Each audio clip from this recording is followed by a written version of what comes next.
welcome to the Spawn Chunks, episode number 289 for Monday, March 18th, 2024. This is a podcast all about Minecraft, available across all major podcast platforms, including YouTube. If you're listening to the show and enjoying it, consider subscribing wherever you're listening. My name is Johnny, but the internet knows me as Pixel Riffs, and joining me, as always, is a heavily bearded Joel Duggan. Hi, Joel. Hello, and if you would like to hear Johnny and I talk about spring flowers, birds, bees, beards, shaving heads, and how weird our Minecraft keybinds may or may not be, then you should listen to the Render Distance. That is the extended version of the podcast. You can get access at patreon.com/thespawnchunks. Anyone that supports us on Patreon gets access to the extended version of the show, and we are very, very thankful for that support. You also get access to things like the monthly Minecraft Hangout. That usually happens on the last Saturday of the month. That's where we hang out with our patrons and talk about what they are building in Minecraft. The quarterly Hangouts, which is coming up in April, those are Hangouts where we talk about how the show is doing, downloads, future plans, all that stuff. And the Chunk Mail Dispenser is something that has been unlocked by our patrons because of the lovely support on Patreon. We do a full email show once a month. That's today, so you can look forward to that later this episode. Yes, and for those of you who are tuning in after we mentioned that we might be talking to Mog Swamp this week, unfortunately some scheduling issues have meant that we are going to catch up with Mog another time. In the meantime, Joel and I get to talk about what's new in our Minecraft lives, and let's kick off with you, Joel. What's new on the Citadel? I have been enjoying a break from all the landscaping, and I've been putting some time in on the new structure that I started at the end of last weekend, which is the currently called the West Hill River Inn, but I realized that one of the inns inside the town is called the West Hill Inn. So I feel like I need to change this West Hill River Inn to something else. I'm not sure whether I'm going to call it Marsh View or something. I threw a temporary name up on a sign, but we're going to have to come up with a more inventive name. But I made some decisions since last week on the roof, and I wanted to challenge myself, not only just to alleviate the boredom of all the brown and gray that's happening inside of West Hill, but I wanted to kind of branch out, use some of the new blocks or relative new blocks, and do some stuff that I've not done before. So I decided to do a mangrove gradient on the roof. I increased the size of the roof, which gave me room to do a gradient. And I'm going from red nether bricks into netherrack, into mangrove planks and stripped mangrove wood. And I'm using mangrove signs over top of a lot of those to help them not be quite so bright and quite so high contrast. So it's kind of meshing in with the way that the wood is going. And it's really cool because if you get something bright like a red nether brick block, but you put a mangrove sign over it, it almost looks like a mangrove plank block that's had pieces taken off of it, like it's been stripped or it's gotten wet or rotted or something like that. So it's still a work in process. There is a proof of concept on the front of the inn, but I haven't done the backside, and I haven't really taken it to its full potential to try and get more of these more interesting blocks into the build. Right now it looks like a heavy mangrove wood roof, which is fine. It needs a little bit of TLC, I think, on the top. It's all actually based off of a stylized house illustration that I found by Ellen K on artstation.com. I'll have a link for that in the show notes. And this is not something that I use the shape of so much, but I really wanted to branch out, and I just caught the color palette. I thought that's pretty good because I was looking at mine thinking it looked too much like Christmas, like it looked like a candy cane. And what I was missing was the proper, I guess, warmer wooden elements. And so in the illustration, it looked very similar to the color that oak wood is in Minecraft. So I used oak wood to trim the roof. And normally you'd go darker, like normally you go default to dark oak or something like that. And that was what I was originally going to do with dark oak and mud bricks. But the dark oak and mud bricks was something I had done before. And so I wanted to try and branch out and try something new. And I think it's worked out pretty well. I've worked in some red brick blocks as well, which is not something I often use. They've kind of defaulted to the odd chimney inside of West Hill, but I've not built a lot of buildings with them. So I've used them as like accent pillars and support stuff.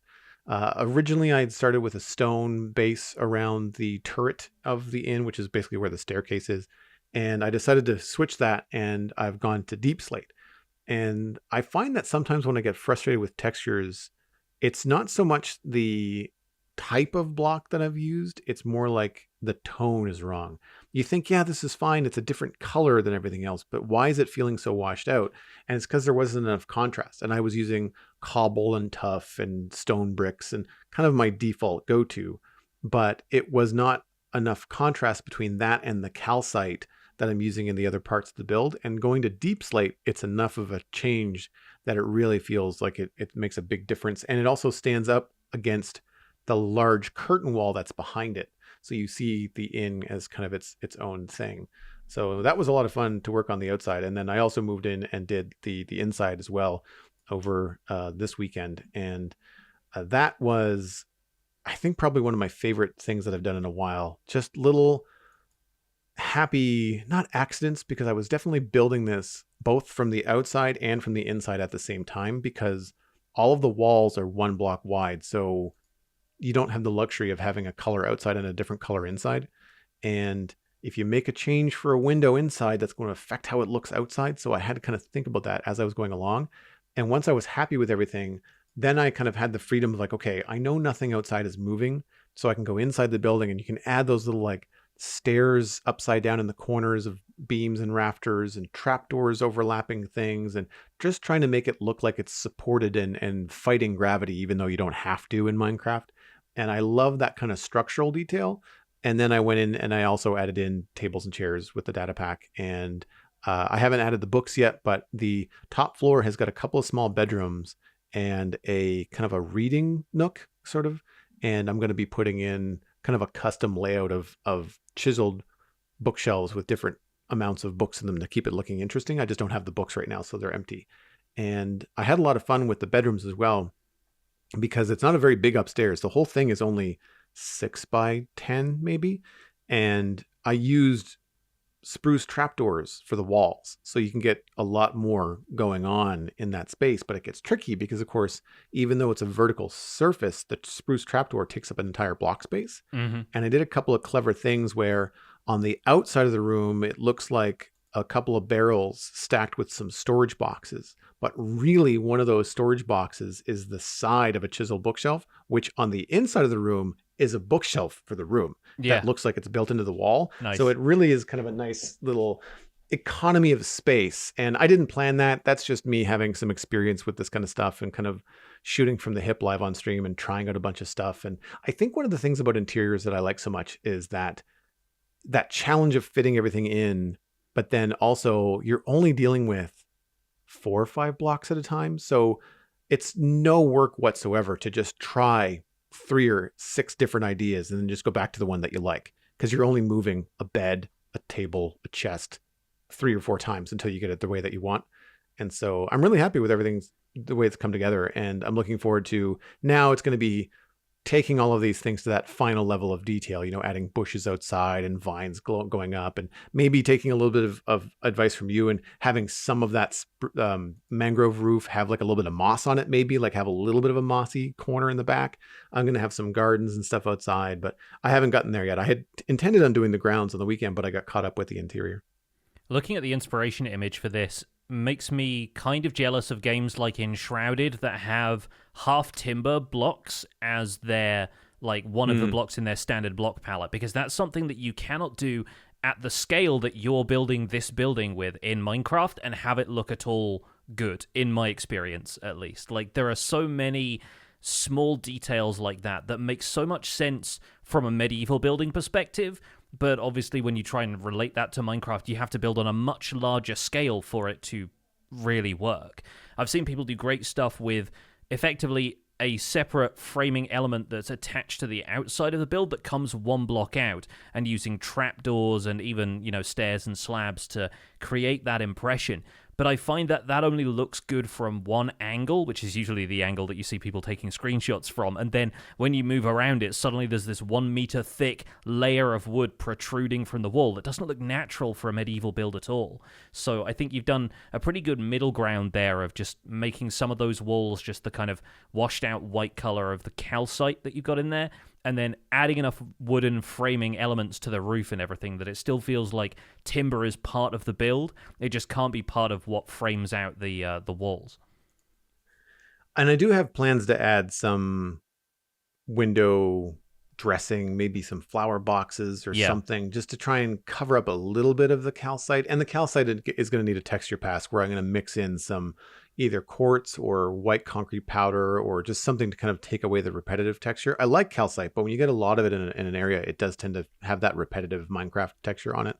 But I appreciate that. Yeah, it's tough at that scale because I know what you mean with those wood beams that frame everything. And if you can get away with it, you generally have to go larger. I do have some wood beams framing my main gate, and I think the trick there is like every so often you got to use trapdoors to kind of change the geometry of it so that there is some depth happening. But it's difficult when you want to do that beam look when you've got a full meter wide beam, because unless you've got a huge scale, it becomes really, really tricky.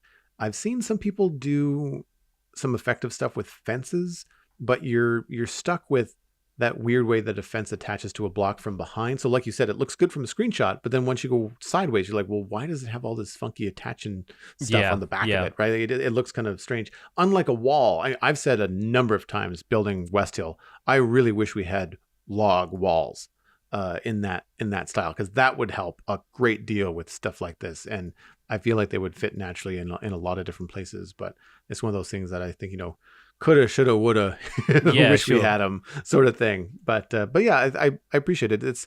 I try to work at the scale because it keeps things manageable.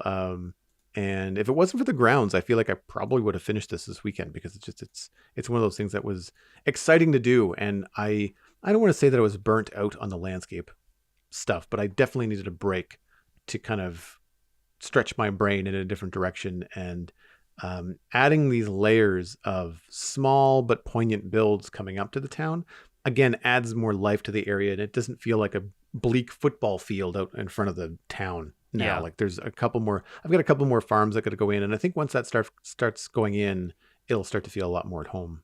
And I think that's something we must have discussed on the podcast in the past. I couldn't point you to an exact episode, but dealing with working at a smaller scale for builds, and like the kind of scale that you're working at here, which is not necessarily tiny, but it's still a house that you can build over like one or two streams, especially if you're just adding the finishing touches to it, is something that works so much better if you have a limited amount of time to play Minecraft. And a lot of people will bite off more than they can chew and take on some really ambitious projects, but then you find that every time you log into Minecraft, you are doing exactly the same thing, and that's what gets you burnt out, right? That's what gets you thinking, oh, not this again. It feels like a chore, instead of, adding some variety in to shake things up a bit. So I can see why returning to structure building after you've been working so hard on the landscape around the outside feels like a bit of a holiday by comparison, right?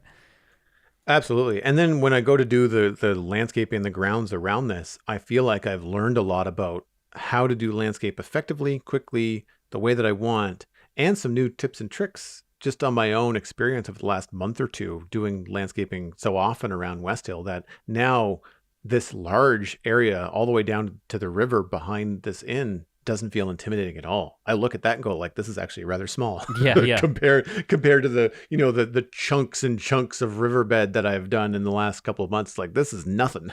This is not intimidating at all. But anyway, that's it for me. What have you been up to? Well, talking of big projects, it turns out I have a lot of time to play Minecraft, and so I've taken on several of them. So progress continues on the dig in Minecraft SOS. That's obviously my main squeeze right now. I have 5 or 6 chunks of the circle now dug out, and some of them are closer to the curve of the wall, so there are some which, I've had to only do sort of half of the chunk, more or less, because the curve of the wall cuts it off halfway. And I'm splitting these up chunk by chunk, and I've even created grid references for them so I can randomize which one I do that week. And so that's going well, but there are some which are, on the edge of the circle and also outside of the radius of the beacon that I've set up there. And while I could set up another beacon or I could move that beacon around, I decided I would probably just switch to moss mining for those. So I've done a couple of those exclusively using moss from the surface down, which has proven pretty effective. And while it's something I would like to do with allays helping me and having them feed into the composter, majority of the time it's not too difficult. If I'm organizing this into a smallish area, I can just move the composter setup down with me and moss mine all of the blocks as I go, and it's not too bad. I certainly break even on bone meal, which is good. But yeah, that has now led to me discovering an ancient city at the bottom of about half of the circle, sort of on the, I guess it would be the eastern side, there is an ancient city down there which is undiscovered by anybody else on the server. So I think one of the things I'm going to do maybe this week, maybe wait until we fought the dragon and I have elytra and I can make a quick getaway, but I want to go down there, raid the ancient city, and the main thing I want from that is actually swift sneak, because I missed that from Survival Guide, and it's one of the things that would make it easier for me holding shift to crouch as I move around the areas that I'm digging out, and I can still move quickly with Swift Sneak without losing the safety of crouching so I don't fall off ledges and into caves and onto dripstone and some of the other stuff that's down there. So that's on the agenda for me this week. The other project I've been working on is I started a Wither Skeleton farm in the Minecraft Survival Guide world. I have a fortress that's in a soul sand valley fairly close to the portal where I portaled out to the desert biome for the first time in this world. So this one needs minimal spawn proofing because with a soul sand valley surrounding it, the fortress can stay really active. There's not a high enough mob cap in the soul sand valley for the nether fortress mobs to be completely overwhelmed by skeletons and ghasts spawning. So instead, I have blazes fireballing me constantly, wither skeletons that I have to be very afraid of, and piglins I have to avoid shooting.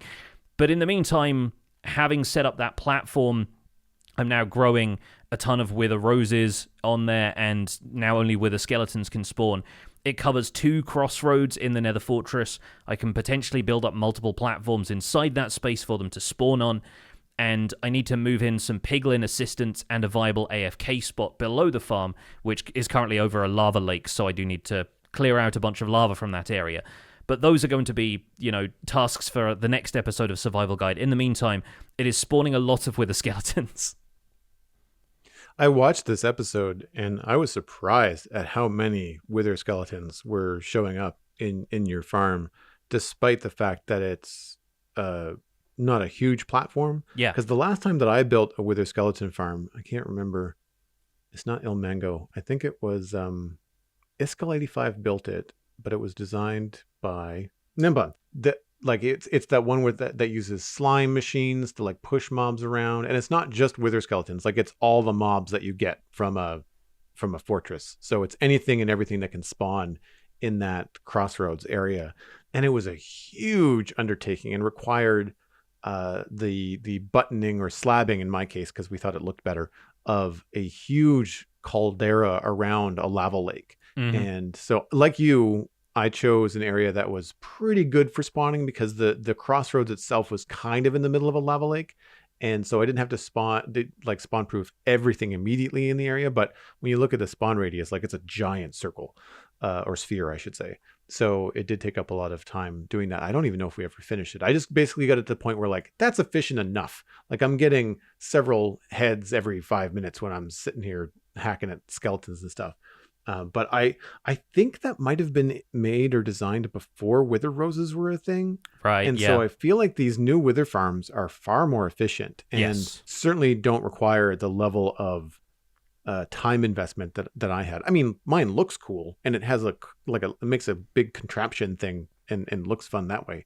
And I guess also gets me blaze and things like that, because yours, it removes the spawning of everything else but wither skeletons, right? Like that's how the wither roses work. Yes. Right? Yeah. Wither skeletons are the only thing that can spawn in there because anything else would immediately take damage from the wither roses. So right, the game, so they just don't spawn. Yeah, prevents stuff from spawning there if it would immediately die. Which it didn't used to. That was a change that got patched after wither roses were introduced and people started using them for things like creeper farms in the overworld. But yeah, like overall, with all of the nether fortress mobs gone and wither skeletons being the only thing that's allowed to spawn in that area, you can get about 20 to 30 of them at a time on one platform.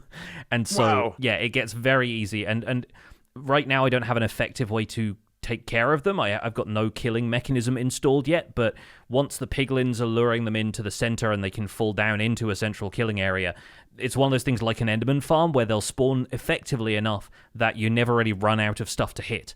And so with looting, that's tons of coal, tons of bones, tons of wither skeleton skulls, and inevitably, supplies to summon the wither for the foreseeable future.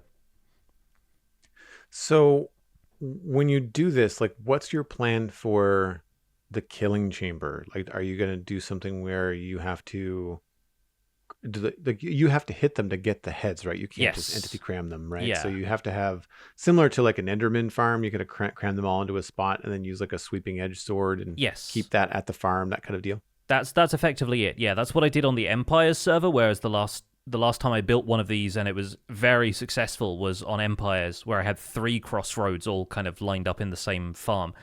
And yeah, I had to do a bit of work to draw the skeletons in towards the center because they were dropping down at 2 separate halves of the farm. Otherwise, with one piglin sat in such a large area, you'd never get them all pathfinding in towards the middle. So I had multiple piglins stationed on different sides, and then a skulk sensor would detect when they fell down and push them using a slime block, and then they'd slide along some ice, get stuck in an area that they couldn't move out of, and then from there, I think another piglin would draw them in towards the middle where they'd just fall down some trapdoors, and then I'd be waiting at the bottom swinging with my sword. But it took a surprising amount of work considering just the scale of the farm at that point, but that was maybe a little bit overkill and possibly even slightly inefficient because you're waiting for the wither skeletons to run from all the corners of the farm to get there, whereas with a smaller platform, they don't have as far to go. You can kill them faster, which means they respawn faster. So it's actually going to be interesting to see if I can benchmark this farm versus the old farm and see if this one is faster, even though it includes less spawning space. I like the balance of taking big farms or farms that have a high output and just using game knowledge to craft it to the right scale for a single player world or a small server that doesn't need hundreds of drops per hour. I've always liked that kind of mechanical adjustment to like, well, I don't need this, moss machine or this concrete maker or whatever to do several thousand blocks. I needed to do enough for me for today. you know? Yeah. And that was something that we've been talking about that in between episodes where you were talking about building a shulker farm at some point and trying to look for a design that you could scale down. And I'm sure there are some out there, but as far as I can tell, most shulker farms are designed to be incredibly high output so you can run them once and never have to think about them again, which might be the case with this wither skeleton farm in the end, because I don't know how often I will want to fight the wither, but let's say you want beacons as a light block if you're building a modern city project and you want to have like lamp posts that look like they've got that kind of more modern LED light source in, then beacons work reasonably well for stuff like that instead of using more old-fashioned looking lanterns or jack-o'-lanterns or whatever for that fantasy feel. So yeah, I think it's going to be something that I will return to fairly regularly, and if nothing else, it's going to be another pretty decent XP farm to add to the list, because I never needed another XP farm once we got the Wither Roses installed in Empires. So we'll see how well this goes, and I'll report back when I've got a fully fledged farm, which should be sometime this week. In the meantime, let's get on into the news, because we've got a big one to talk about. Minecraft Java Edition Snapshot 24W11A was released on Thursday, March 14th, 2024, on Pi Day, in fact.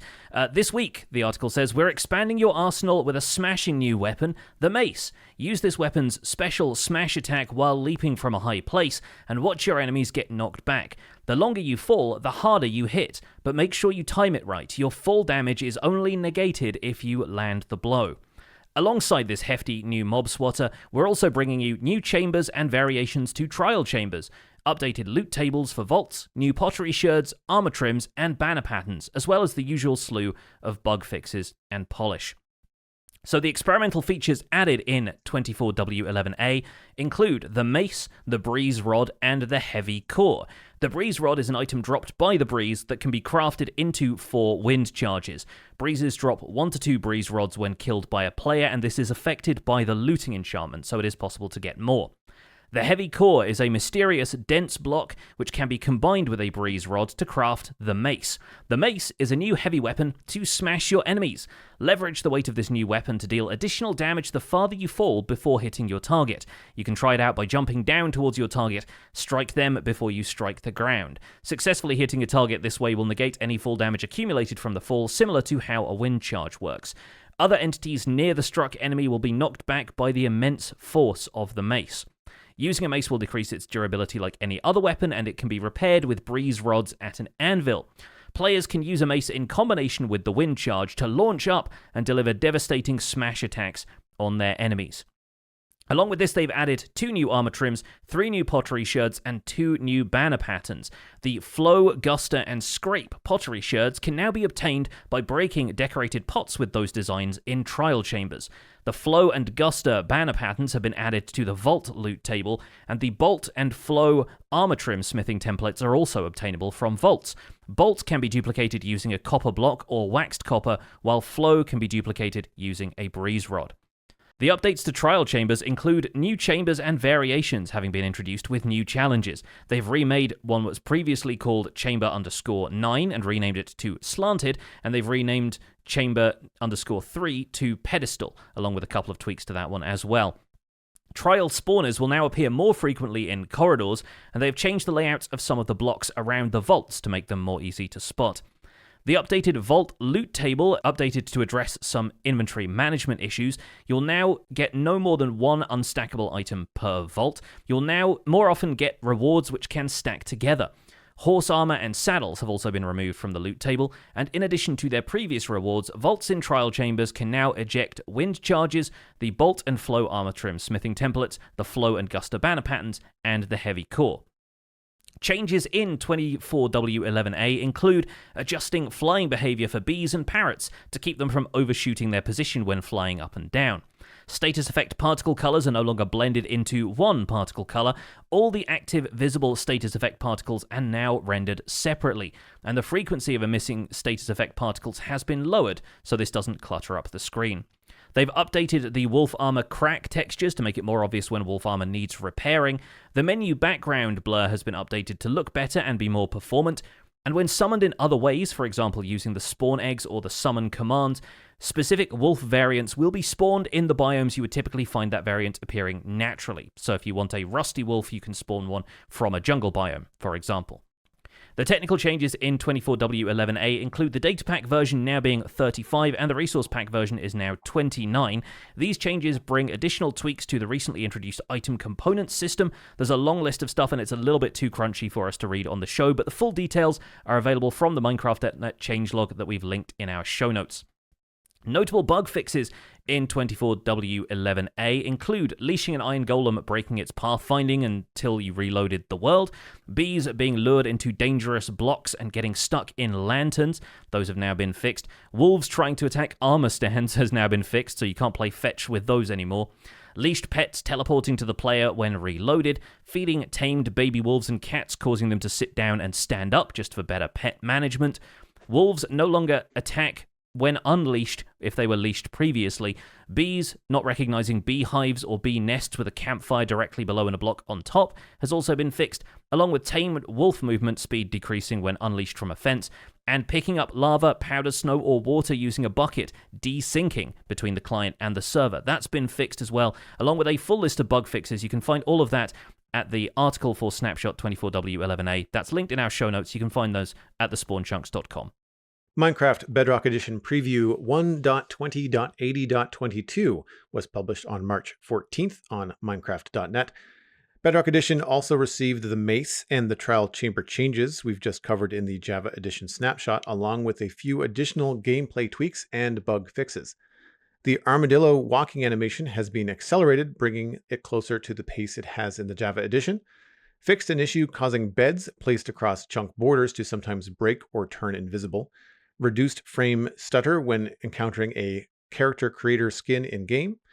Shields can now partially block damage dealt by Guardians and Elder Guardians' laser attack. Wolves wearing wolf armor now trigger post-hit damage immunity, preventing the item's rapid destruction by continuous damage sources like lava, slimes, and magma cubes. To help new players learn the basics of Minecraft, more game tips have been added. Now you can get hints for jumping, flying, sneaking, and how to use and place a crafting table. There's also a hint on how to open your inventory if you're on a touch device. Maximum render distance has been increased to 36 for Xbox Series consoles. A full list of changes in this preview, including technical updates and changes to the editor and API, can be found in the Minecraft.net changelog linked in our show notes. So the big one this week really is the Mace. There are a couple of other really fun tweaks to things, like I'm really happy that we're getting new banner patterns, new pottery sherds, new armor trim smithing templates. It just increases the value of trial chambers, I think, for the average player. But I can imagine a decent amount of people now considering trial chambers the destination for the heavy core and the breeze rod you need to craft it. And I'm already preparing myself for accidentally saying blaze even more than I did previously, now that we're talking about breeze rods as well, right? But yeah, I tried to find a trial chamber in survival on stream when the snapshot arrived, because I was already streaming when it came out. I had to locate my first trial chamber using commands after about 90 minutes worth of searching, and I didn't get a heavy core until I traveled to another one in creative and just opened up all of the vaults directly. It ended up taking about 27 vault openings to drop a heavy core, which apparently seems fairly lucky. Like, it's a 2.2% drop chance right now, so it should be showing up in about 1 in 50. So that's relatively rare, I would say, but obviously with the power that the mace provides, I think it makes sense for it to be rare in its current state. But I can see that putting a lot of people off. Like, Joel, you're not really a PvP or a PvE guy. Do you feel like the mace is even something you would want to go and look for? Well, and that's kind of where my first thought was, is that as someone that's not really engaging a lot in PvE or PvP, it's not high on my list.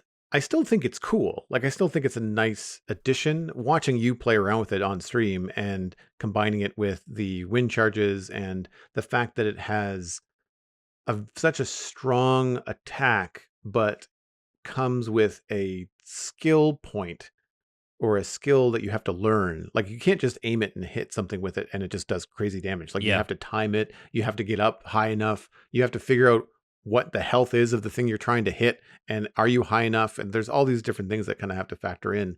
And I like the fact that it does the kickback. There was a really good animation that Ulraf had on Twitter where there was a delay where he did the strike to a bunch of armor stands and then backed up the camera and then played what would have happened instantaneously. And you saw how much the armor stands were pushed back at the time. And it would make a really cool way to, like, drop into a cave full of mobs. You know, if you can hit one and kill it and then knock the other ones back to give yourself some time. Like, I can see it being useful. The issue that I have with it off the start is the rarity, like how much work you have to go through to get to it. I did a quick search and Tridents only drop like 6.5% to 8.5% of the time. And for this to be even lower than that, I think puts it low on the priority list for anybody like me that's not a big weapons person in Minecraft anyway. I have my netherite sword. Most of the time I use a netherite axe just because I just don't carry the sword just to save the inventory space. So I don't see myself going and seeking this out right away. I think that it's nice to see the variety. It seems to me that it might be a little bit of a bleed over from some of the cool weapons that they had in Minecraft Dungeons and some of the effects that those had. I don't know if it gives you any extra reach. Do you know if it has any extra reach? Like, even if you're just using it as a regular, like, hand-to-hand, you're facing a skeleton straight up. Like, do you have like a little bit of extra reach, or is it just the same? Not that I noticed. I didn't really use it for close range combat as much, but I think it's about the same reach as everything else. Like, I don't think it's reduced or increased. It's more like effectively it's a diamond sword if you use it normally like you would any other melee weapon. It has the same attack damage. Can't currently be enchanted either, although I chalked that up to it just being a new item rather than that being a deliberate step on the part of the developers. But I was quite surprised that it couldn't already accept unbreaking and mending, considering it's a tool with durability, and that seems like baseline for anything that has durability. But who knows? It might actually be a deliberate decision on their part, which would be very interesting. But yeah, in terms of the technique required to use it, it does seem like you will only really want to use it for the increased damage you get falling and for maybe the knockback effect. Like you said, in terms of clearing out other mobs around you, if you hit one thing whilst you're dropping into a cave and there's a ton of zombies or whatever swarming underneath you, I can see that being useful for clearing out a space, but it's not going to replace a netherite sword in the hands of somebody who is used to doing that. Not to mention the fact that it's got fairly low durability and doesn't seem like something that you can upgrade in the same way that you can a diamond or a netherite sword. How do you feel about the model for it? This was an interesting one, a controversial one. I think the sprite for it does look pretty old school. and I was expecting it to be something other than a pixelated sprite because of the 3D nature of the object that's used to craft it. It is kind of strange taking the heavy core as an item, which drops as something that you can place at like a block. It's a little bit larger than the conduit, I think. And then turning it into a 2D sprite, it felt weird. And I don't know why it felt weird, because most of the other weapons we use are flat models. I think the Trident is a weird exception to this. But like, you think of a diamond sword, a diamond pickaxe, or whatever, they're usually just flat 1 pixel wide textures. And it felt weird holding the mace and it looking like it's kind of turned at 45 degrees towards the player in terms of the way the texture is laid out versus the texture of the heavy core. But a few people, I think, had difficulty interpreting that. A lot of people said it looks like a hammer, which it does because it's a big thing on the end of a stick, but it feels like you're supposed to be using it like you're hitting stuff with the corners of this thing. And it's harder to interpret that because it's a flat sprite. And so it looked kind of old school to me. It felt like something that would have been in the programmer art texture pack instead of something a bit more recent and modern. How do you feel about it? I had the same reaction. On the surface, when you look at it from a distance, the pixel art does a really good job of making it look like a cube. Like it looks like it has a shadow side, and it looks like it has an imaginary third dimension, which technically, yes, it does, but like not in the way that it's designed and as you would expect it to be with the heavy core. And I find myself thinking like, man, like I'm really surprised they didn't just make it like a Trident, which is like a block model, version of a Minecraft weapon. And in some ways, sure, like the Minecraft pickaxe and the Minecraft sword, they're pretty iconic. There's lots of mods out there that have them look more like realistic, items and stuff like that. But then it also looks kind of weird, and you immediately look and say that's not vanilla Minecraft. Like that's obviously not the iconic look that people are associated with. But the little asterisk here is that I don't remember what I said about the Trident when they first came out. So yeah. I could be eating my hat here in that I could have said like, why didn't they make the Trident like a pixel model like the old school stuff when it first came out? But I think this would be a really good example of the kind of thing that would make sense to have it be like a 3D mallet in your hand, like look like the kind of thing that you would swing around in Minecraft Dungeons, which is a big, honestly, it could be a cube. I'd be fine with it being a cube. That'd be kind of Minecraft funny, on the end of a stick. And I think that would have more impact. I think that's the thing that I disconnect with the use of it, is that when people swing it, it looks like a mace or an item from Paper Mario. Yeah. And it's supposed to have this big, impactful, event in the world. And it looks like you're swinging a piece of paper. And so it doesn't have that kind of clunk that you'd expect it to.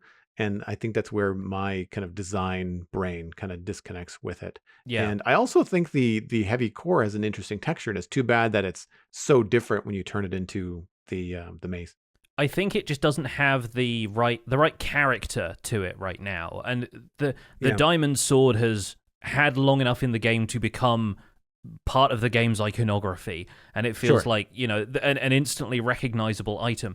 Whereas I feel like the mace doesn't quite have that yet. And I think the Trident's iconography is pretty good at this point. Like, it felt like something totally different and instantly recognizable. And I don't remember people getting this, having this sort of reaction to the Trident. They were like, oh yeah, no, that looks perfect. So I do wonder if there's a bit more iteration to be had in the mace texture. But that's also, it's something they've introduced sort of like they did with the armadillo at a very base level. This is what we want this thing to do. This is roughly what we want it to look like. There is still room to work with the community on how we want it to look, and a compromise can be found there. And where I don't want them to compromise is in how it's used, because surprisingly, even though players have already used it to one-shot the Ender Dragon, people are dropping from build height to insta-kill the Warden. You can dive with Elytra and land on or around the Wither in order to kill the Wither, as long as you can hit the thing's hitbox. It's really fun. That's the thing. The main thing that I have about it is that a lot of people are calling for it to be nerfed because they don't feel like some of the heftier mobs in the game should be possible to one-shot this way. And I think it's what makes the mace desirable, interesting, and unique, and sets a really interesting skill ceiling for the mace, where it sets up a really solid risk-reward balance. You have to have the reflexes in order to use it. I guess maybe there's a scenario in which somebody could be spam clicking on the way down, so they're guaranteed to hit something as long as they're close enough. But it's not just about how fast you can click. It's about, are you the right range from something to be able to damage a mob? Is the knockback around you going to affect anything else that you might want to hit as well? And like you said, figuring out how high up you have to go to be able to one-shot something. I took a conservative estimate, pillared up a stack of blocks, and one-shot an iron golem the first time I used it. I tried it out on a, jump with a wind charge, hit a villager. Villagers are pretty weak, and so they died pretty quickly. And so I was like, sure, okay, that's how that works. Hitting that iron golem and completely KOing it felt so satisfying.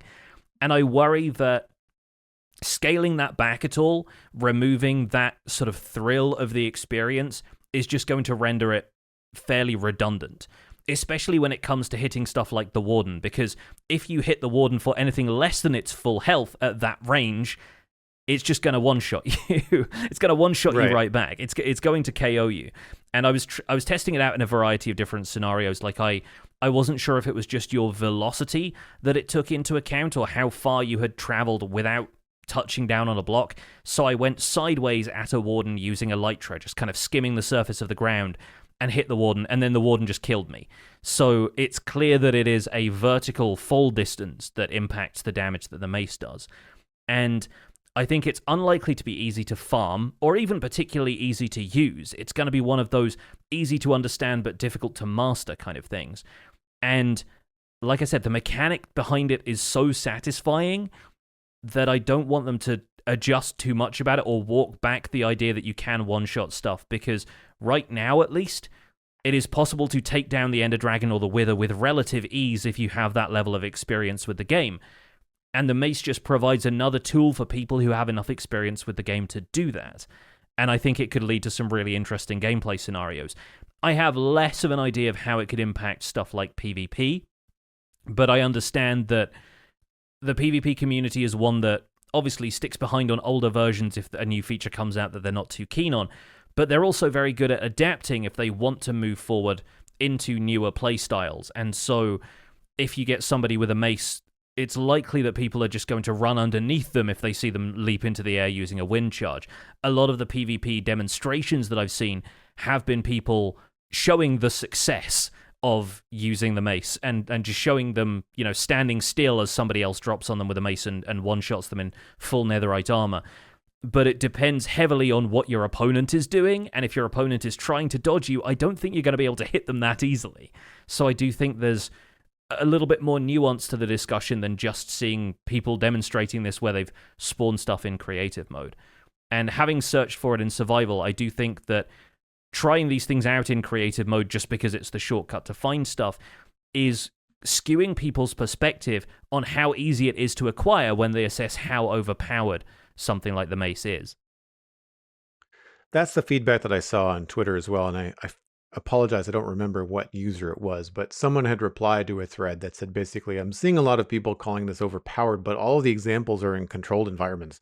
Yeah. And like even you, like the first thing you tried was an iron golem, and granted, you put it in a pit, it still moves around a little bit, but it's probably one of the slowest mobs in the game. Yes. Right? Yes. So your initial like, ooh, this is amazing was on a turtle speed mob. And I think that, anybody in PvP that is taken out by a mace, if you're standing still in PvP, that's on your head, not the mace. Yes, you that's need to be dodging around. The skill. Yeah, like it's like when I did do PvP stuff back in the day, it was usually first-person shooters, and I preferred sniping because I wasn't that good in close quarter stuff. And like if somebody was standing still and poking their head out, like I just took the advantage. Like it's not like I was that skilled. I was just like, well, if you're gonna stand still way over there, then I'm just gonna adjust my scope, and that'll be that.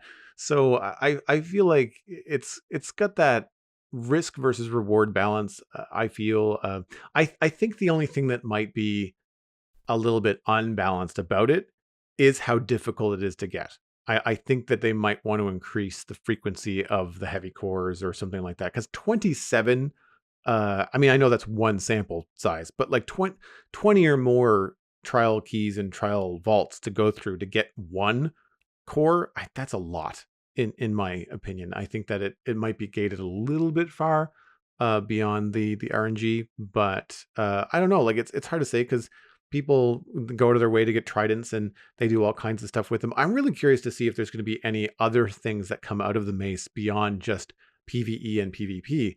We saw Trident Golf a couple of seasons ago on Hermitcraft, and something like, whatever perhaps unique enchantments might be bestowed upon the mace could lead to, moving armor stands around or something along those lines where it could be something really, really interesting. And I'd be down to see, what that might be.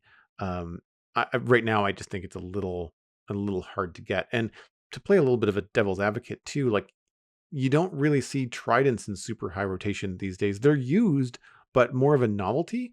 And I don't remember anybody talking about channeling being overpowered with tridents either. Yeah. Right. Yeah. And if they did, then even if it was overpowered, they're just not being used that much. Because I think a lot of players underestimate the vast majority of Minecraft players that just go for the least effort, like sword and axe. Even netherite is a little bit out there now. So diamond swords and axes are going to be, I think, probably king for a while. I think that it's one of those situations where if it's too difficult or too tedious to get, people might just say, well, it might not be worth it unless there's some other thing. And that's where I was disappointed that at the moment, and this is obviously something that's a work in progress, but I was hoping that the heavy core would be a craftable full block. When I heard of it, I thought, ooh, that sounds like heavy core just sounded to me like a big thing, like a big block. And I thought, I wonder if we're getting a new block. I wonder if we're getting a new texture. And then I found that it's just this block-like item, similar to, like you said, a conduit. I was like, well, that's fine, I guess. But then all of a sudden, it really only has the weapon application. For now, it does at the moment. So in the iteration that it is in now, it doesn't have any appeal for the builders or the people that might want to use the heavy core into something else. Just like the lodestone being really hard to get and really expensive, but it's a cool decorative block if you get one, and a big flex if you get a lot.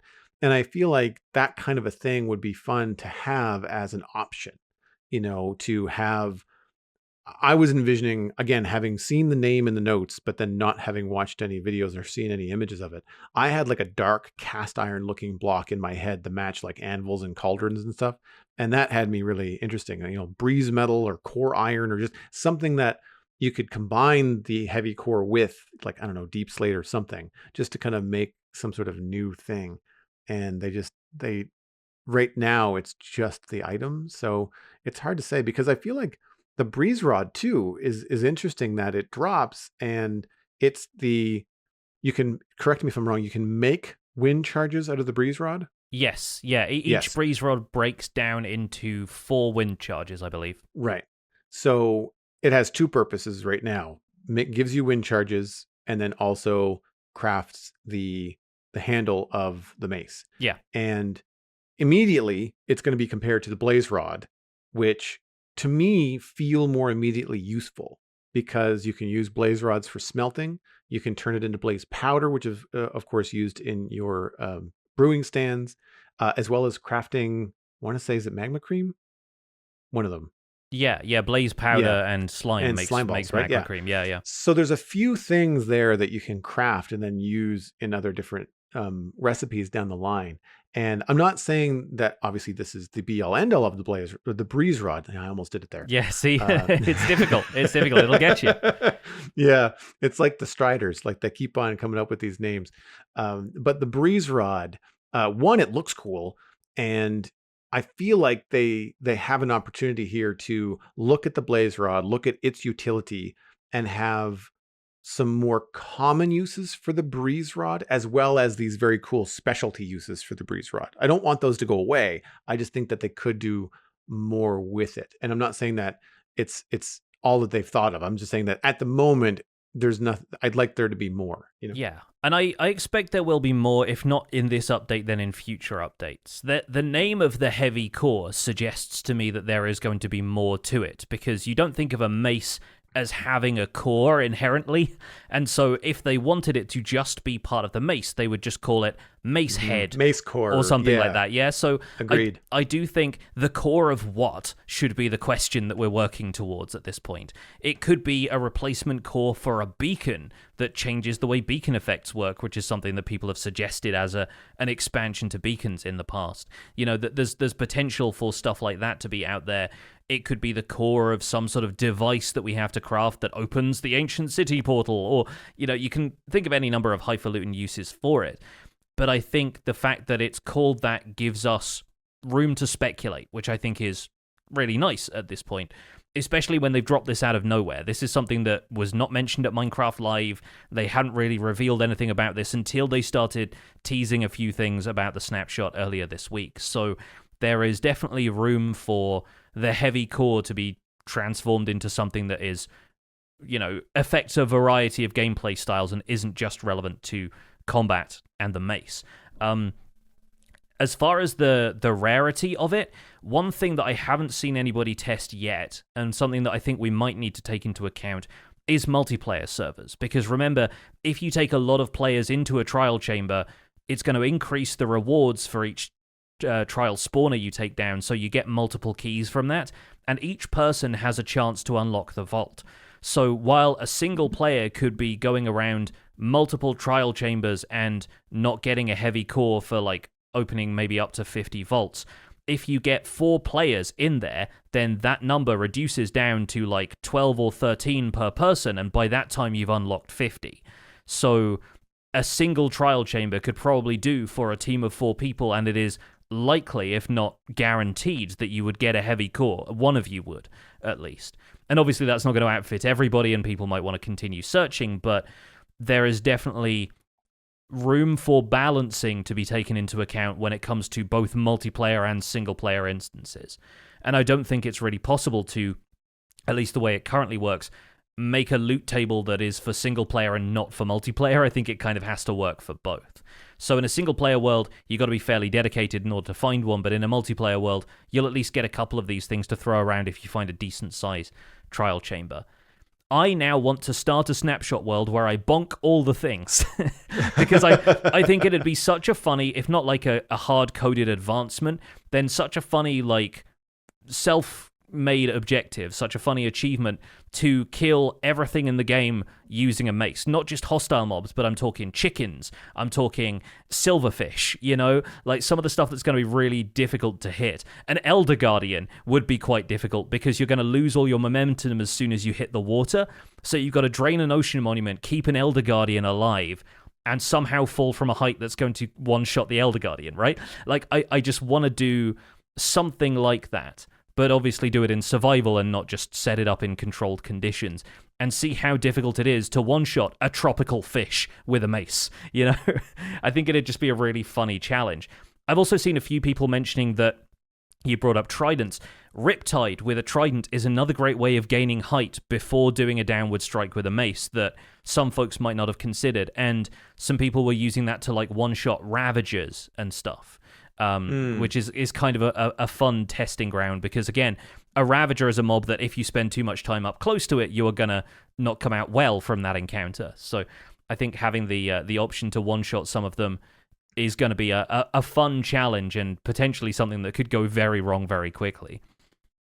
Do you come up with creative names for your weapons and tools? I try to. Lately, I have not on Minecraft SOS because I have to repair them and it increases the repair cost.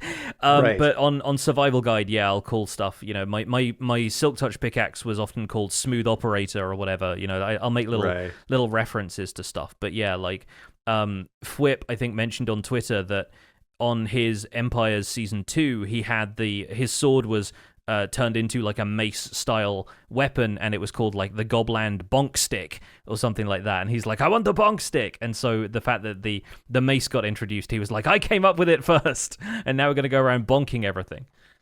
Oh, when you said bonk, it made me think of that. And I was like, Pixel Bonk would be a really good name for the mace. I do the same thing. I've got like Harriet the Hammer is my my fortune pickaxe, and then Silk Touch Sally or the Stone Whisperer or something is the Silk Touch one. Like I give them names that reflect like which pickaxe they are, and they're often alliteration, pun if I can help it. and then some sort of usually like I usually give it a female name just because it just a lot of swords and things like that have those kind of singing swords and that kind of stuff. So I go that direction. But yeah, you could have some fun with coming up with Bonk or Smash, Pixel Smash, Hulk Smash. Like there's some fun things that you could have with some RP with the mace. Yes, definitely.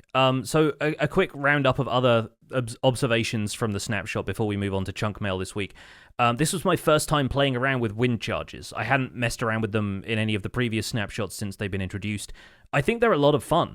I think they're really fun to use for parkour instances, not even like for the mace setup, but I think having mastered a little bit of the jump mechanic where you effectively have to spam a wind charge and jump at the same time in order to get the best height from a standing start. You can use that to get on top of, decently tall village houses in the desert village that I was in.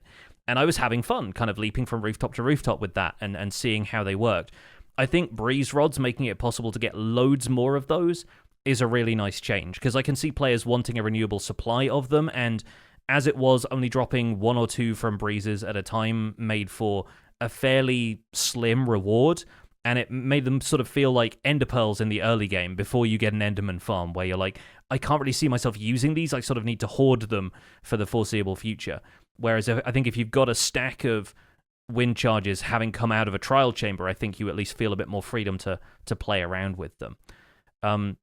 This was also my first time taming and armoring wolves in the snapshot, and I gotta say I'm fairly happy with the experience, because I went caving for 90 minutes and all 3 of my wolves survived until I reached the trial chamber, where one died on magma blocks, and I accidentally killed the other 2 with a combination of sweep attacks and them jumping in front of me mid-swing. So I think the biggest obstacle to using wolves in combat is still the wolves' AI, in that they kind of get in the way and they don't avoid you when you're attacking stuff. But I think it'd be simple enough for me to think, if I'm going into a combat situation where I don't want the wolves to take damage, just like sit them down real quick before I run in and fight the creeper or whatever it would be.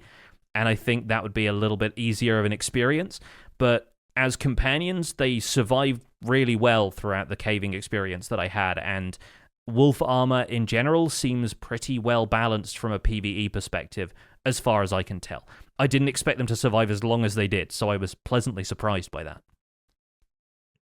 I watched part of the stream where you were messing with wind charges, and I've not played with them either, but it was impressive how quickly you caught on. Like, it doesn't seem like it's a difficult skill to learn. And I was thinking that it almost feels like when you unlock a double jump in an RPG or a platformer where they've got like different skills that are behind progression. And it made me wonder whether that would be a really cool addition to the wind charge, where instead of just leaping from the rooftop to rooftop of a village in the desert, if you were jumping off of something and you used a wind charge mid jump, if you could do like that kind of double jump that you do in platformers where you kind of like jump against nothing. And immediately I thought like, well, that could be fun for PvP. That could be fun for just traversal in the world. Like you're coming across a deep chasm or a river that you just don't really want to swim across because it slows you down, because you're running from something like a skeleton at night. Or if you're a builder and you want something other than ender pearls that might not deal you damage, or you just want to get up that extra block. I know a lot of people use jump boost on a beacon if they're doing some really long-term high build, but having a wind charge that will get you up, I saw you go up at least 6 or 8 blocks in some cases. Yeah. And to jump up from the bottom of a wall to the top of a wall without having to go up scaffolding in one go, once you get good at it, could be very useful as a builder. Yeah, definitely. I think there's room for it. I think the difficulty with adding in the double jump mechanic is, how does the game know whether you are trying to use it to double jump or if you're trying to use it to throw at something at a distance? Right. It's kind of difficult to implement without completely changing the way wind charges work as an offensive weapon, because they're still going to be great in, skyblock, for example. If you're like throwing somebody off of a platform, you can do that very easily with the knockback from a wind charge, which makes them usable in a variety of ways. But I do think, it'd be difficult to finesse a way of getting a double jump out of it without radically changing the way wind charges work. But I see the room for that in the game, so that there's maybe something that you could craft with it later that might be more suitable for a double jump kind of mechanic. We'll combine it with a breeze rod for a pogo stick. Yes, yeah, Pogo Stick was one. I think I saw Doc M on Twitter suggesting that a Pogo Stick might be what they had in mind when they were kind of teasing stuff about the mace, and it was like somebody falling from a great height. And Doc said, like, I think it could be a Pogo Stick, because imagine pogoing up and down for a really long time and then just gaining height as you did would be pretty spectacular. Like a portable, like a slime block that kind of allowed you to get as high as you wanted to. Be pretty fun. The new pottery sherds and banner patterns I got a brief look at. Those are cool. I'm not in love with either of the two armor trims. I think more variety is good, but I don't think anything is beating the silent armor trim for style points yet. I'm wondering if those are going to get some feedback and maybe change up a little bit, considering that these are some of the more difficult armor trims to get. They're still like a low chance from a vault in a trial chamber, but I think more variety in those things is good, and I'm really glad to see banners and pottery sherds and stuff not being left by the wayside when considerations for new loot are being made. I agree. I think that coming in with additions to existing systems, which is something that they had planned when they added things like pottery sherds into the game, you know that stuff is coming, and it's just nice to see it being implemented, and it gives options. The options are always good.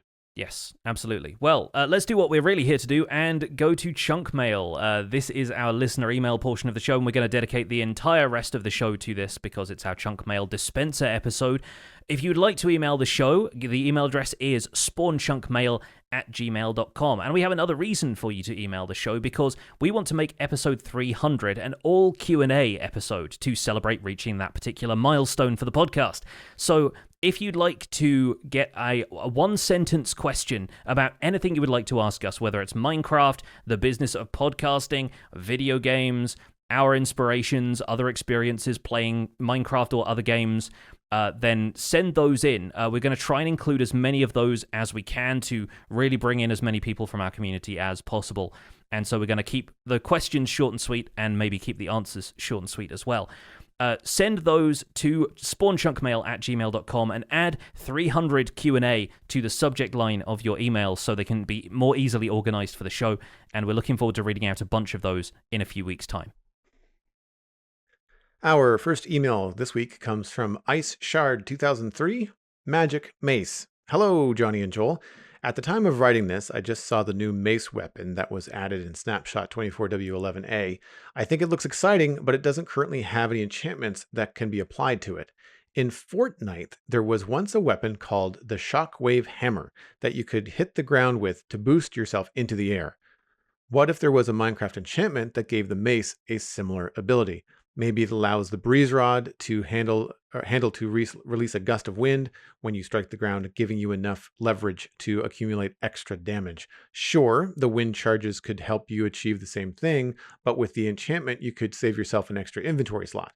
Maybe this new enchantment also allows you to gain more height than you could with a single wind charge. It could be balanced with a greater cooldown or take extra points of durability. I'm curious to hear what you think about the idea, and if you two have any other enchantments that you would like to go on the mace. Ice Shard 2003 fell from a high place because he didn't land his hit with the mace. I think that's something that we left out of from our discussion about the challenge of the mace, is that if you miss, you could die. Yeah, just from absolutely. the fall damage. Like, it's not just that you miss and the warden one-shots you. You could miss and just splat. It could be a yard sale of your own skills. Yeah, you know. Yeah, no. This is the risk reward balance that I was really talking about. It's the difficulty involved in executing whatever this maneuver is, and not either you're completely splatting on the ground, or say you've got feather falling and protection and you can fall, I think it's like 100 blocks or something that those two in tandem will protect you from. You're still going to take a significant amount of damage, so you're going to be on like half health or on like 2 hearts or something, and whatever's around you that you were trying to hit is probably still going to try and kill you. So I think it's it's a difficult, like easy to learn, difficult to master kind of aspect of the mace. And I think the wind charge mace combo is definitely by design. I don't know if we'll see a wind jump as a mace enchantment. Yeah. Although I like the idea that Ishard had about, if you have a mace with a particular enchantment on it, maybe your wind charges give you 50% more height. like a buff to the wind. So you still need to use a wind charge, but it's going to go better like paired with a mace with this particular enchantment. Very similar to how Tridents with, is it loyalty, where you don't have to go fetch it? Yes, And yeah, then loyalty when it returns to you. yeah. So there's different things like that that I think could be applied to the mace that would really only be useful for the mace, where having a wind charge and a sword doesn't matter because that enchantment can't be applied to the sword, because why would it, right? Yeah, So yeah. I think that kind of thing would be interesting. I do find it also interesting that we get a lot of emails where they mention some sort of combination effect where they take two different things that are happening in the game and they try to condense it down into one item or one ability, and it's to save the quote unquote extra inventory slot, just the one, because they want the one back. And I feel that pain, because the last couple of streams that I've been working on that in, my inventory has been just bursting at the seams constantly. Yeah. And I do find it interesting that the more that they add to the game, the more that we see these suggestions in the inbox that combine two different inventory slots down into one thing. And in a way, it almost feels like they want to make a, not like a make win button, but it's almost like they want an OP weapon. But when you back up, really what they're getting at is like, I don't want to carry around two things. I want to just have the one thing that does both. And it's an interesting mindset that I'm noticing more often in our inbox. So Yeah. what not enhancements, or I guess enchantments would you want on a mace? Should they add any? I mean, I'm still curious to see if they even allow it to be enchanted, because, like I said, it'd be the first item with durability that wasn't compatible with Unbreaking and Mending if they leave it 100% as is. I think Unbreaking and Mending are the main things because of it being a low durability. It's got 250 durability by default, and so Wow. if you're using this thing regularly, let's say I go through with my challenge and I try to one-shot every mob in the game, I want to say there's like over 80 mobs, something like that. There's certainly like a decent amount of passive mobs, a decent amount of hostile mobs, a decent raft of neutral mobs, and then ones and twos that count as like bosses and stuff like that. So you've got like that. Let's say it knocks at least 50 durability off of it. You've got another 200 or so left. But if you're using it for PvP, it's going to drain pretty rapidly. As far as other bits and pieces that the mace could have, I'm trying to think of any existing enchantments that I would want. I don't necessarily want sharpness on it, because I think a weapon that can already increase its own, its own attack damage just by leveraging Minecraft's physics instead of enchanting it, it makes sense that way. So I don't see it having sharpness, and sharpness feels like a weird attribute to apply to something like a mace that's like a blunt instrument anyway. So I feel like it would have to be something unique, like Ishard was suggesting. I'm with you, though. I think using wind charges and the mace in tandem feels like it should carry more risk or more cost than just, being able to right-click with a mace and spring yourself into the air. Not to mention the nuance that's required from wind charges in the first place. And you would be effectively turning the mace into something that could be used like a renewable wind charge, which doesn't make a whole lot of sense for wind charges to stay in the game as a result, if you see what I mean. Yeah. So, yeah, I don't know if I want the mace to really have any enchantments. It would be kind of fun to, like, fling yourself into the air like Thor.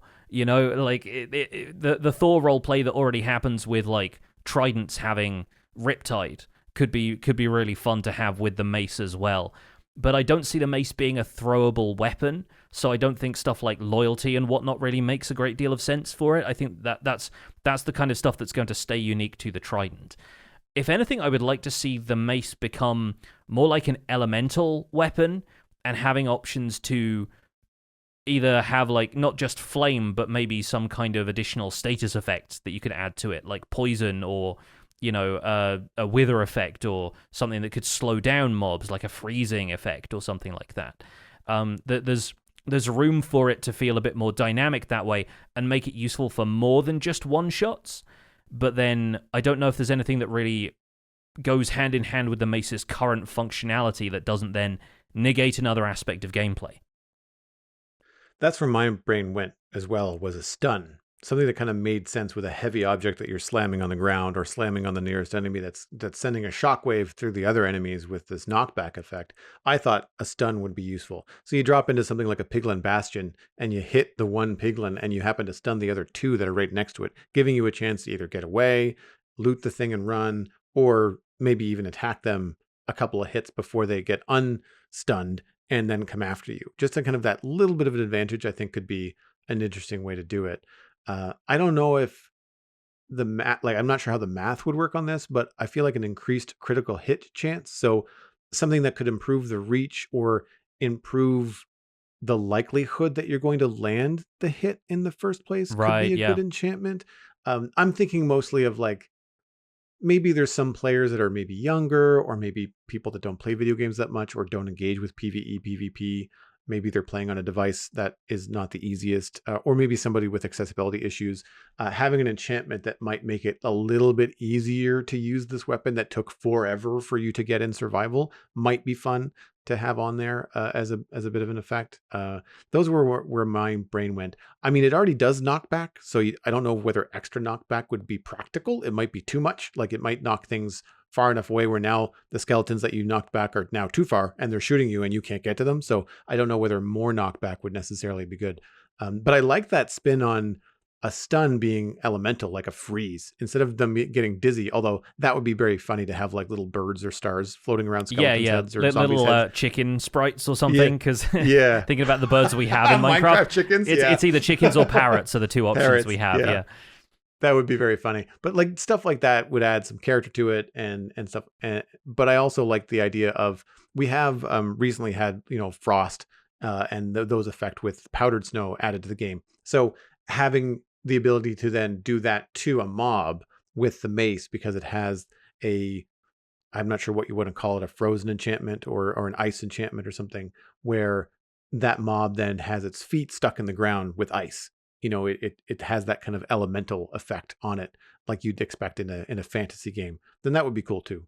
Yeah, that could be a kind of fun spin on it. But I think I'm curious to see what they have planned for the mace next, just because it seems so basic right now that maybe it's just a one and done and they're happy with it, but maybe there is still some hidden depths that they have yet to provide. Either way, we're going to move on to Colby Cheese's email. This is the second email we're going to read. This one has a subject of seaside cliffs. Hey Pix and Joel, in episode 287 when Joel was talking about his custom cliffs, that got me thinking, what about a seaside cliffs biome in Minecraft? They would generate near an ocean biome and have a similar feel to the stony shore biome. The seaside cliffs could have a new block, chalk. Chalk could be used as a sort of paintbrush tool for making your own pixel art. You could dye the block to make different colours of chalk, and I think they would have durability, so, like in real life, the chalk would run down to a stub. Curious to see what you think. Colby Cheese fell from a high place exploring the seaside cliffs biome. P.S. Thanks for the fish. I like the idea of a steeper cliffs biome in Minecraft. I think it would inspire a lot of builds, whether it's modern architecture hanging off the cliff, whether it's ancient ruins or castles on the high cliffs. I think that all sounds really, really cool. And I think that there's room for it, because I know that the stony shores are in the game, but I feel like with the new way that Minecraft does the terrain generation, there could be some really cool stuff happening without adding the grind that a player has to go through to create some really, really high cliffs. And once you have those high cliffs, like, you have to have something to attach it to as well on the other side. So if the whole area is elevated, then I feel like that could be an advantage and be more of an inspiration for players to build more stuff, rather than the argument of like, well, if we put steeper cliffs in the game, then that takes away the steeper cliffs that people would have built otherwise. And I don't necessarily see a lot of people building steep cliffs around oceans. So I feel like it could be a fun addition. I also like the idea of a dyeable block that has some texture to it. So chalk, I would imagine, would be something that would be more saturated compared to terracotta, and maybe in between terracotta and maybe in concrete, could be even a pastel that people have been asking for forever. I don't know about the pixel art thing. I'm not sure how that could work technically. That sounds really, really deep. I could see something along the lines of how pink petals work but maybe on vertical surfaces as well. Because if you think about that, and you think about how the Minecraft armor trim looks, it could be really neat if chalk on a block would make a certain pattern, and then you could combine different patterns on different blocks to have that line kind of go through the different blocks at different radiuses. So you could create really interesting patterns. You might not be able to like draw a happy face. I mean, maybe you could. I mean, players can really come up with a lot of things, but it just makes me think of the ability to add colored lines or cracks or things on your builds that would be otherwise not possible. And because if it acted like pink petals, it wouldn't be the addition of, chalk covered stone, multiply this by how many blocks are in the game. It would just be something that would go on top of almost any surface. I mean, maybe there'd be a restriction, like you can't do it on wood or something like that. But I don't know. Like, I just feel like it could be really, really cool. Very complicated. I'm not sure how it would be applied. But I like the idea of the cliffs. I don't know about the chalk, because it seems like it'd be a can of worms. Yeah, there are still, in current generation, there are still rock formations that I would call cliffs, but aren't necessarily like a codified biome. And I've been trying to scroll through my screenshots to find a few examples of this from current generation, and there are some where a biome will just stop, and because it borders an ocean but the terrain is already so tall, it will create a fairly sheer cliff. I do think there is room for a transitional biome which provides a specific cliffs biome. And if they wanted to introduce stuff like, seagulls or whatever in future, then I feel like they could do a really good job with a cliffs biome that appeared in places like this, where stuff transitions from like a tall piece of, like a jungle biome or whatever, and then the neighboring biome is ocean, but it's not going to generate any terrain there, so you end up with a really sheer cliff. I've noticed it in jungles more than most other biomes, but it's a very striking piece of scenery when the game generates it naturally. So if they were generating it more intentionally, they have room to sculpt that and have it feel a bit more accessible to the player. And I do like the chalk idea. I think it's kind of a fun. You could open up the pastel color palette a little bit, but using it as a utility of sorts is a really fun idea. Imagining being able to like keep a chalk tally on a wall or something like that, being an in-game way of interacting with a block and maybe overlaying a texture or something like that, similar to how Glow Lichen works, that would just allow you to either keep track of something in a tactile way without like opening a book and writing, whatever the score is for a game that you're playing or something like that. You could have like a very rudimentary way of writing on a block, and having chalk lines on like a deep slate block, they'd probably be fairly visible, say. So I think there's maybe room for a mechanic like that. Yeah, I don't really have any arguments against it. What made me think about it was there's painted decals in Satisfactory, and you have the ability to make them any color that you want, but there's only so many different versions of the decal. And what they do is they use it to create road lines in Satisfactory. So you've got like center line, two lines, dotted line, corner line, and then between those combinations, you can basically kind of create any combination that you want in a square grid of lines, right? So that's what I was thinking of, like if you had the ability to click on a block a few times with this chalk, and it would give you like a dot, a line, an L shape, or a square. And then you could just kind of go from there, in the same way that you've got those 4 different iterations with pink petals. And depending on which way you're facing or which corner of the block you're pointing at, just like how stairs work when you place them upside down, like that kind of stuff could be really interesting. And I mean, just now when you said it, like my brain went, oh man, my modern city has road lines that are 1 meter wide because that's the only way to do it in Minecraft. And it would be really cool if I could take a bright yellow chalk and basically draw a line down the middle of my road in the modern city and have it look like it does in real life and have it not be 1 meter wide. Yeah, I mean, there are chalk cliffs near where I live in Brighton. In this part of the world, we have a lot of them. So yeah, it would make my local cliffs feel a bit more like home. So yeah, I'll add my vouch to this idea. I like it.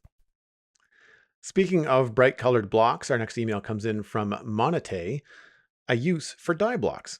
Hey, Joel and Pix. In episode 285, discussion about new uses for old items, Joel brought up the idea of a dye block made from dyes and slime balls.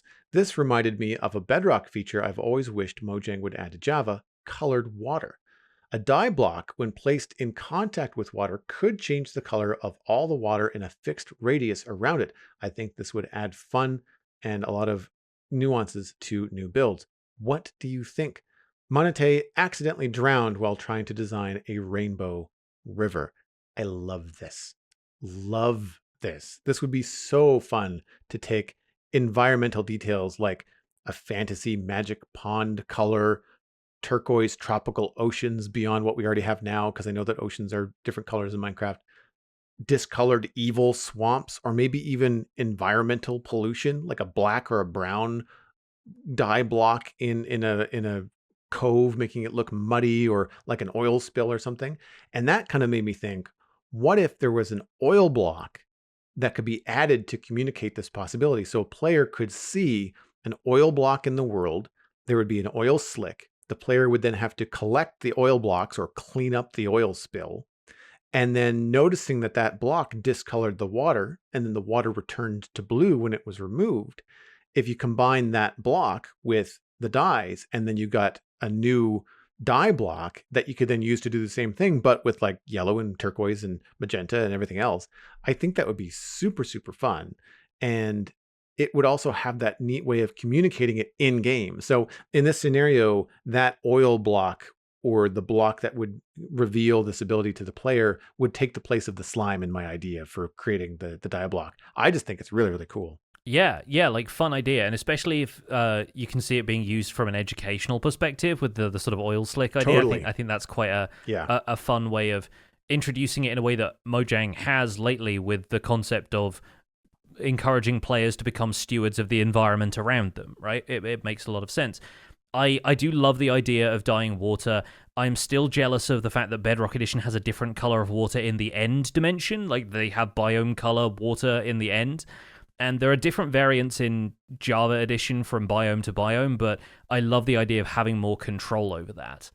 I wonder how it would impact watercolor in different biomes as well. Would it be like terracotta, where the dye sort of overlays on top of the existing terracotta color to become like an orange tinted version of whatever color you're applying to it? Would that happen with water as well, where the water is like slightly browner in swamps, slightly deeper blue in deep ocean biomes, and varies from biome to biome? Or if it would just change the water to like a flat different color?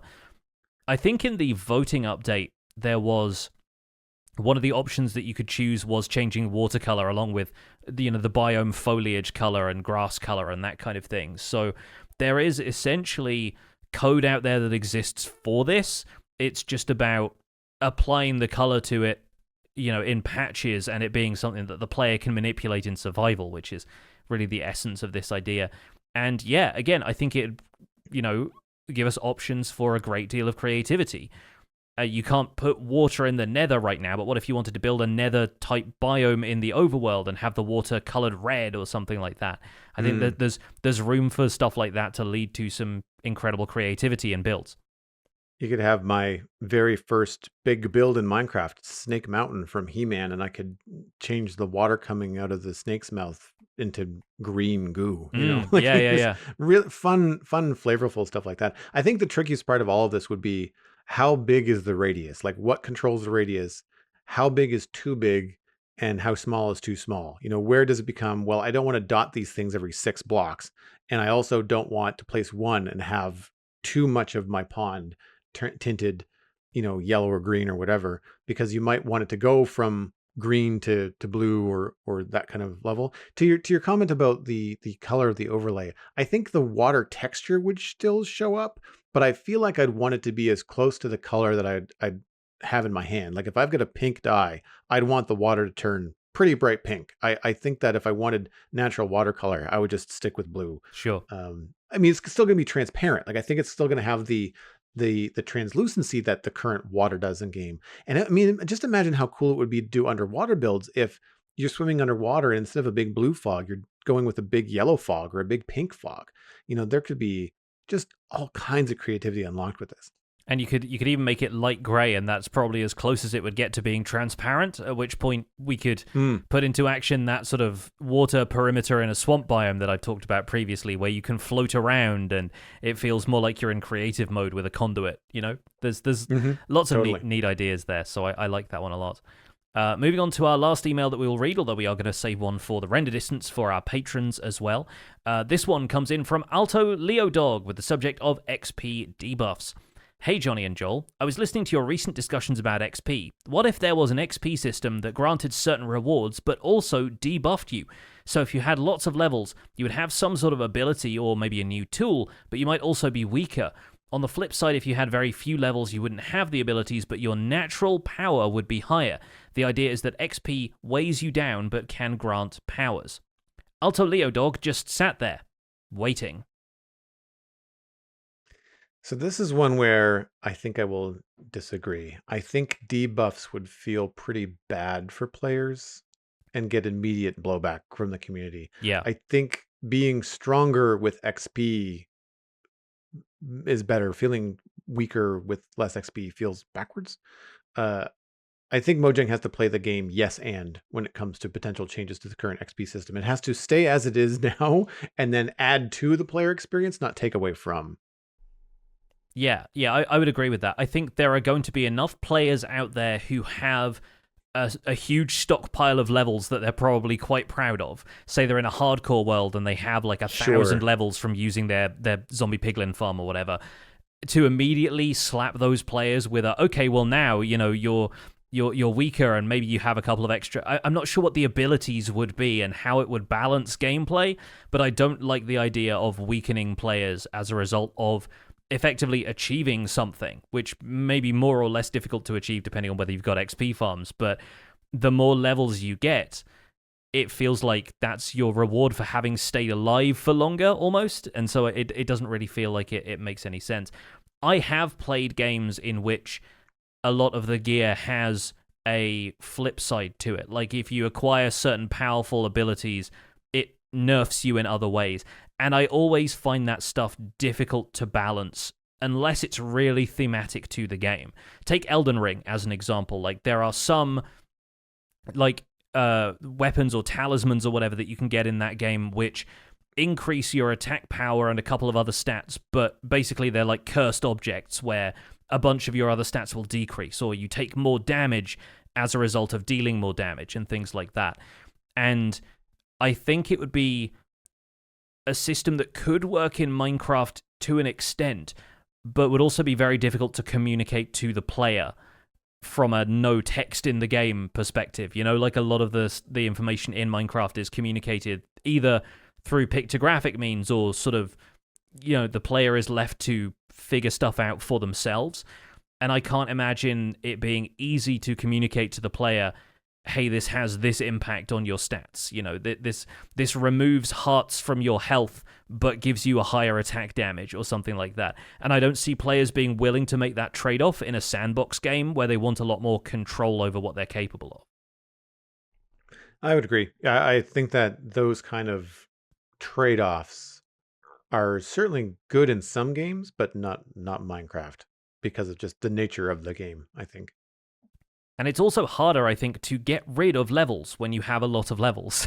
You either have to do a lot of redundant enchanting or rename a bunch of objects. But if you got up to a higher level in a hardcore world where you didn't want to die because you can't just like ditch all your XP that way, it would feel a little punishing to like have to constantly be enchanting stuff to prevent your levels from getting too high. So yeah, I feel like it's an idea that's maybe approaching things from a fun perspective, but perhaps also not one that we could see in vanilla Minecraft. I can see mods going that way, but maybe not vanilla. Either way, that's where we're going to leave things for this episode of The Spawn Chunks. Thank you folks so much for listening, and we really appreciate all of the email we've been getting. As we mentioned before, keep them coming for that episode 300 Q&A, and make sure you keep those questions to a sentence so that we can read a bunch of them on the show. In the meantime, you can find more information about the show and links to some of the stuff that we've talked about at thespawnchunks.com. The music for the show is composed by me, and The Spawn Chunks is proud to be a listener-supported podcast. If you're getting some value out of the show, why not consider putting some value back in? You can visit patreon.com/thespawnchunks to join our community, where pledging at any level will get you an invite to our patrons-only Discord chat. Where you can listen to the show live when we record it in Discord every Monday. We also have monthly Minecraft audio hangouts where our patrons tell us what they've been up to in Minecraft that month. We currently have 319 patrons, which is down 1 from last week. There is always room for more. Special thanks go out to our content engineer patrons, Hunter555, Jumbo Sale, Mindtrip Media, Party Voyager, and Yitz. Thank you for your support on this episode. Sharing the podcast with your friends is the easiest way to support the show. You can find us at The Spawn Chunks on social media. New episodes are available on Mondays on all the major podcasting platforms, including YouTube. You can email the show at spawnchunkmail@gmail.com. The RSS feed is linked at thespawnchunks.com, and the patron-only RSS feed is on the Patreon page. That's where you can listen to the render distance, the extended version of the podcast. My name is Johnny, but online I go by Pixelriffs. You can find most of what I do at youtube.com/Pixelriffs, where the Minecraft Survival Guide is currently in its 3rd season, and I'm digging a big hole on Minecraft SOS. I stream 3 days a week on Twitch, where I do behind-the-scenes work for my YouTube series, and I'm the voice of the unofficial Hermitcraft recap, which you can find through a quick YouTube search. Aside from that, I'm at Pixelriffs on both Twitter and Instagram. Joel, where can people find you online? Everything that I'm doing online is linked at joelduggan.com, including the Citadel Cafe, my other podcast about sci-fi and fantasy entertainment. I'm Joel Duggan on social media and Joel Duggan on Twitch, where I stream Thursday through Sunday, right now focusing on finishing West Hill on the Citadel Minecraft server. There is some Lego happening from time to time, and I'm waiting to see what's going to come out in April, so stay tuned. Thanks for visiting The Spawn Chunks. The world outside is infinite, but you can one-shot it from high enough.